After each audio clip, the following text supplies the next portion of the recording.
السلام علیکم، قصہ کہانی میں خوش آمدید۔ ایک چوہا کسان کے گھر میں بل بنا کر رہتا تھا۔ ایک دن چوہے نے دیکھا کہ کسان اور اس کی بیوی تھیلے سے کچھ نکال رہے ہیں۔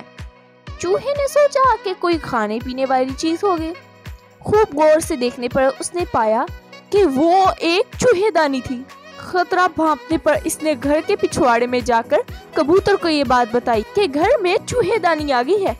کبوتر نے مذاق اڑاتے ہوئے کہا، جا بھائی، یہ میرا مسئلہ نہیں، مجھے کون سا اس میں پھنسنا ہے۔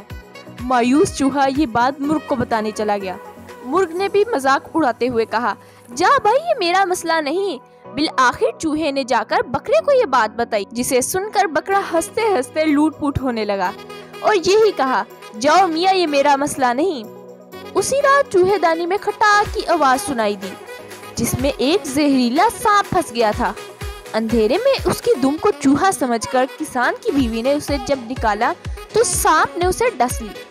طبیعت بگڑنے پر کسان نے حکیم کو بلایا، جس نے کبوتر کا سوپ پینے کا مشورہ دیا۔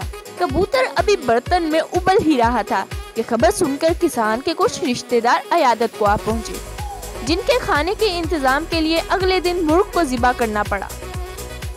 کچھ دنوں کے بعد کسان کی بیوی مر گئی، جس کے جنازے اور تعزیت پر آنے والے لوگوں کی ضیافت میں بکرا کاٹنے کے علاوہ کوئی چارہ نہ تھا، جبکہ چوہا تو کب کا جا چکا تھا، بہت دور۔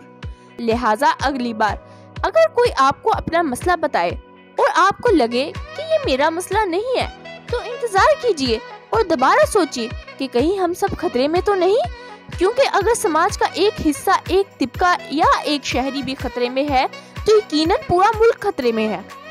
ذات، مذہب اور طبقے کے دائرے سے باہر نکلیں، صرف اپنی ہی ذات تک محدود مت رہیے، دوسروں کا بھی احساس کیجیے، کیونکہ پڑوس میں لگی آگ آپ کے گھر تک بھی پہنچ سکتی ہے۔ شکریہ۔